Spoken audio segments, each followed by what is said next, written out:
Hello, hello, everybody. Thank you for being here. Welcome to my living room, welcome to my sofa, and welcome to Self Love Friday. And you might have seen the title of today, The Three C's.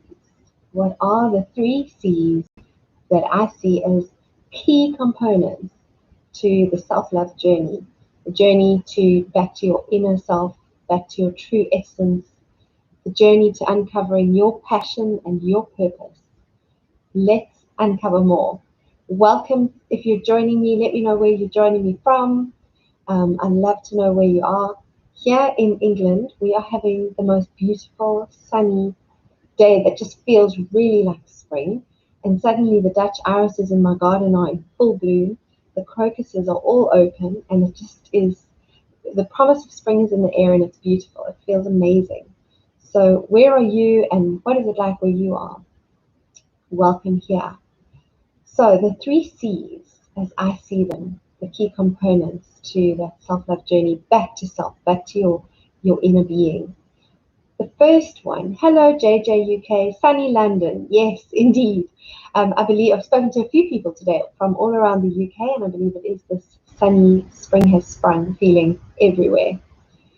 So let's get on to the three C's. The first C that I see as a really, really vital ingredient on the journey to self-love, on the journey to self-actualization, is connection.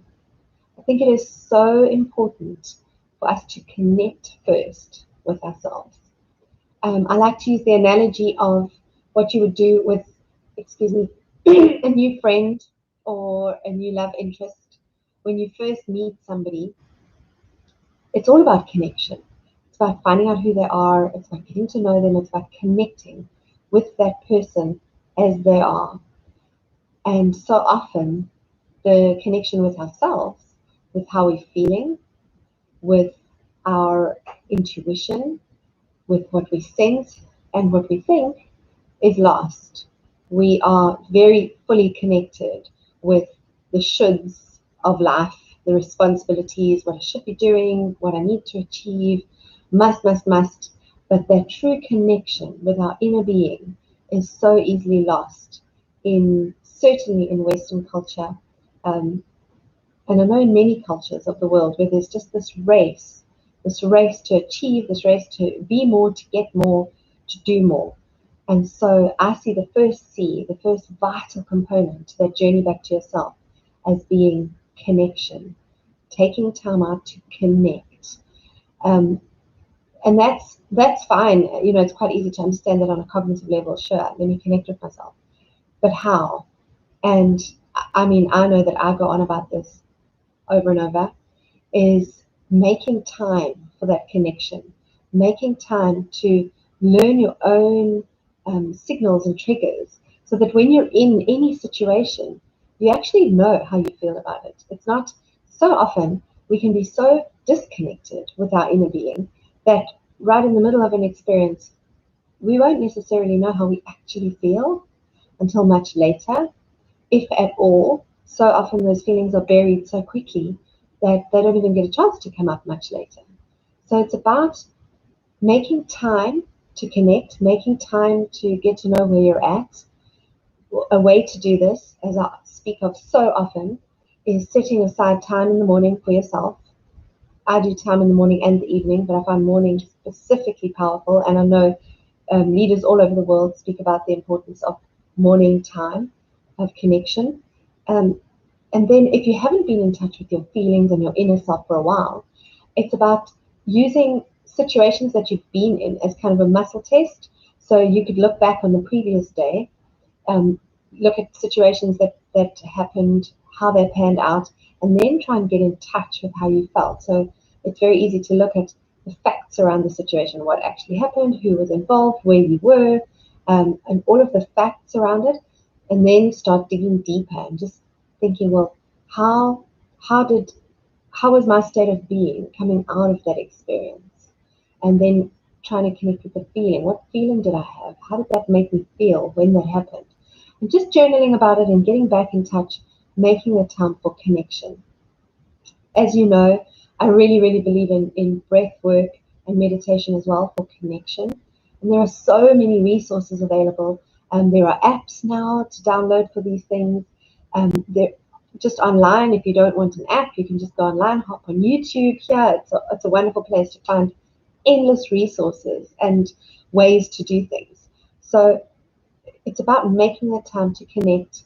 And it might sound strange. You might think, well, I know myself well. And yes, you do on a certain level. And so often, as I said, it's that drive. It's that I must do this. It's more like the level of knowing yourself is knowing yourself under the command of your inner critic. And what I'm saying is to connect with your real inner being, the things that light you up, the things that used to make you laugh as a child, the things that feed your soul and feed your essence. So it's about getting back in touch with that. And the direct route to that is our feelings. How are we feeling about things? So that's the first of the big C's as I see them. The three C's of self-love is connection. So connect to yourself. The next one is a real biggie.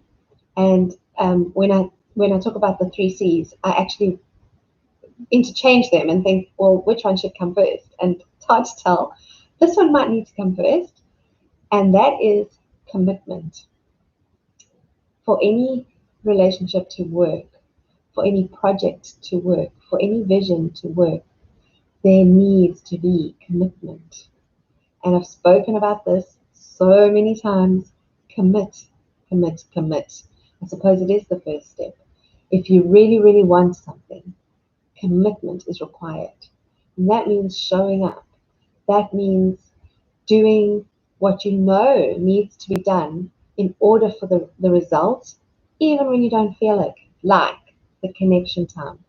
You might not be in the mood for it every morning, but if you've committed to your own self and you've committed that you're going to grow into the best version of yourself that you can be in this life, then that will carry you through those days when you just don't feel it. And commitment comes in many, many ways. It comes in the obvious ways is, for example, if you have physical goals that are tangible. So it can be something about your career, your business, your physical body, buying a house, your home. Those are easy to see. They're very physical, tangible goals and aspirations, and that you can commit to, and then you can work back, and it's easy to see a path towards them. And if you've got that commitment and you're creating that connection time, you're going to be taking the actions that are needed to be taken to get there. There's another side to commitment, though, and that is committing on a more energetic level. It's about, where is my commitment to being my best self? Where is my commitment to the best life that I want to create for myself in every conversation, in every email, in the way that I do things? Where is the integrity, the thread of integrity that runs through everything that I do? And bringing it back here to me, where is that commitment and how is it showing up in how I take care of myself, my mental health, my emotional health?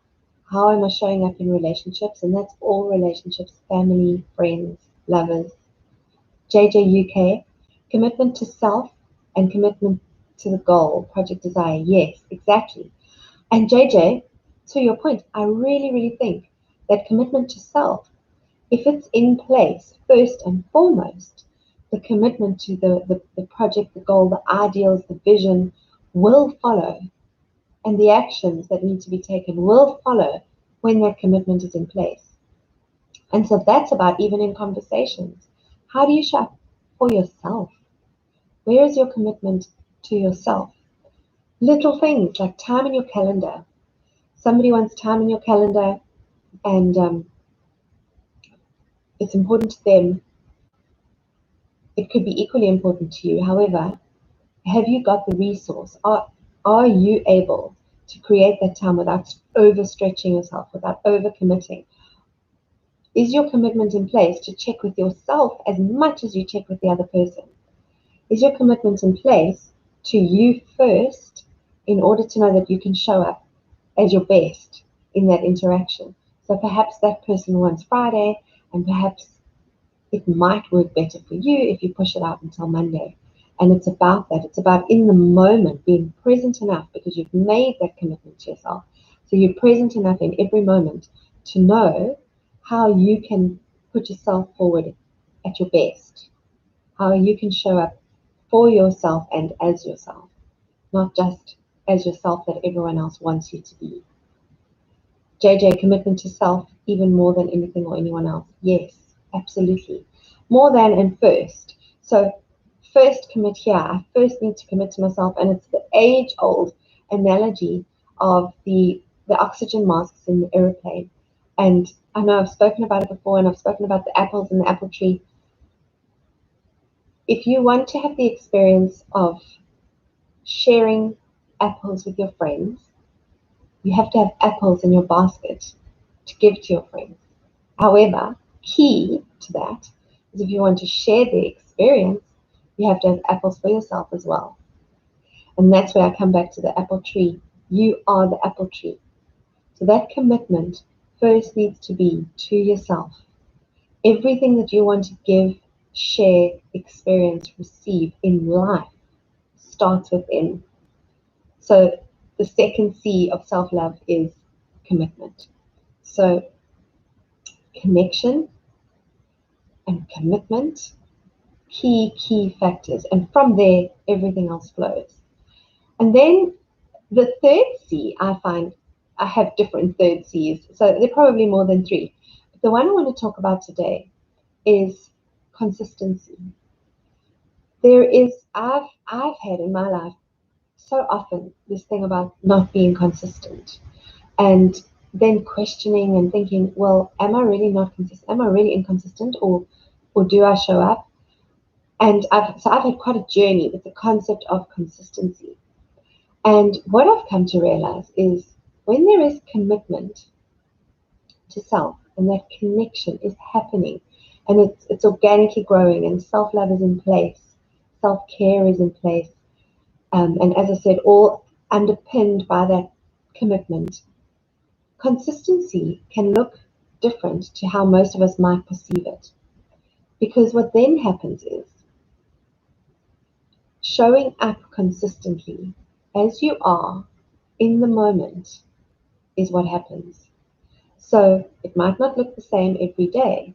You might not always be Miss Sunshine, showing up friendly and bouncy and positive for everyone else around you. Sometimes you might be quiet. Sometimes you might be introspective. What you are doing, though, is showing up in your truth. And that's consistent. Showing up in your truth so that you know that your authenticity is always in place. You know, again, going back to what I said earlier, that integrity is always in place. Because you've committed to yourself, because you're connected with your inner self, the consistency is that you show up in your truth in every moment. And I think that is so key, that kind of consistency. Not a consistency of that you're always the person that people expect you to be, or you're always the person that fits best in that situation or scenario. Not that at all. But you're always the true version of who you are. And that in your conversations, in your interactions, in your work, in your play, whatever you're doing in that moment, it's authentically you. It's 100% you. Undiluted, unapologetic you. And that's what I mean when I say consistency. So I'm definitely not saying be the same all the time. I'm saying be you all the time. And with that commitment in place and making time for connection, being you will feel like the most natural thing in the world. Any concerns that you might have had before about what do these people expect of me? Or what should I be doing now? What should I be saying? Will they like me? Will I be good enough? All of that will start to diminish and fall away more and more. The more you consistently show up as yourself, being yourself, because you know that at the end of the day, no matter what, you've committed to yourself and you are connected with your inner self. And you therefore know where you're at, what state of being you're in, why you're in that state, and that's what you can bring to the world.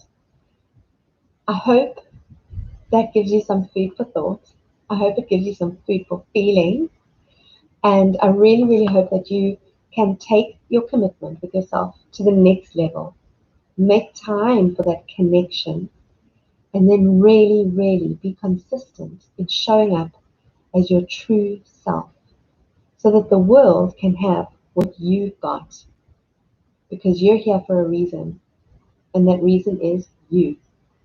Your essence is unlike anybody else's. You are you. There's a lovely Dr. Seuss poem. JJ, I think you actually know it. um, I can't remember it right now. I think it's Dr. Seuss. Um, about being you. I'm actually going to look it up and probably read it on one of these lives coming soon, because it is fantastic. It's about being you and just being true to who you are. And at the end of the day, that's all that any single one of us needs to do. So be you, love you, and I will see you soon.